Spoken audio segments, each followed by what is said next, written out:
Most people know about the SS Edmund Fitzgerald thanks to Gordon Lightfoot's haunting ballad. But how did this massive ship vanish without so much as an SOS call, taking all 29 crewmen with her? It was business as usual when the Edmund Fitzgerald set out on Lake Superior on November 9, 1975 at 2:30 p.m. The Fitzgerald, a cargo vessel, carried 26,116 tons of processed iron ore from Burlington Northern Railroad in Superior, Wisconsin, right next to Duluth, Minnesota, all the way down to Detroit, 2 entire Great Lakes away. A long trip, but one she regularly pulled off with ease. The Fitzgerald is one of the champions of the waters. She sets records for the heaviest load ever carried on the Great Lakes. The SS Arthur M. Anderson joined en route and followed behind at a distance of 10 to 15 miles for the remainder of the trip.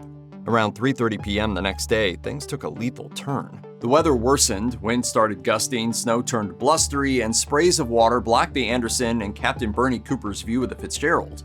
In the whiteout, Cooper can only locate the Fitzgerald's position by radar. Waves battered the Anderson at 5:20 p.m. and nearly drowned the entire vessel an hour and a half later at 6:55 p.m. At 7:10 p.m., the Anderson's first mate Morgan Clark radioed the Fitzgerald to check in on the crew. According to the Great Lakes Shipwreck Museum, the Fitzgerald's captain, Ernest McSorley, replied, "We are holding our own." 5 minutes later, the vessel vanished from radar. We searched for 3 days in probably the roughest seas I've ever been in my life. All 29 men aboard the Fitzgerald died that night, within 17 miles of the protection of Whitefish Bay. The ship sank to the bottom of Lake Superior, 535 feet below the surface, taking its crew with it. No victim has ever been recovered. The individuals on board the Fitzgerald remain within its wreckage, making the sunken ship both a memorial and a tomb. Just like Gordon Lightfoot sang, Superior truly never gives up her dead. 29 men lost without even a mayday call. 1 minute they're on the radar, the next minute they disappear. When the Fitzgerald sank, the initial rescue effort was from the Anderson, but all they found were empty lifeboats. It would take a few days before the Coast Guard, with some naval assistance, even located where the Fitzgerald rested.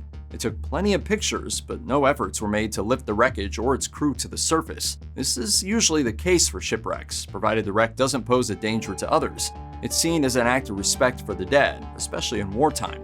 Besides, it would be practically impossible to lift a broken, rapidly decaying vessel like the 730-foot-long Fitzgerald to the surface and onto dry land. Surprisingly, during an expedition to the wreckage in 1994, a body was found near where the Edmund Fitzgerald sank.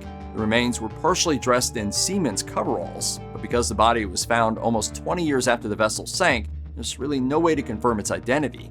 Dr. Jim Cairns explained to UPI why the remains wouldn't be recovered, saying, "There's no medical mystery to be solved, and family members have said they'd like their relatives to remain in their natural grave."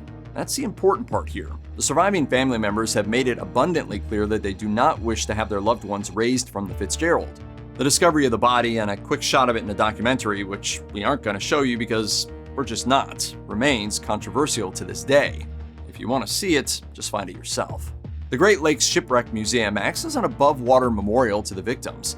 A joint expeditionary venture in 1995, 20 years after the sinking, involving, among others, the Great Lakes Shipwreck Historical Society, National Geographic Society, and the Canadian Navy, actually recovered the Fitzgerald's bronze bell, and now lives at the Great Lakes Shipwreck Museum, which itself is located at Whitefish Point.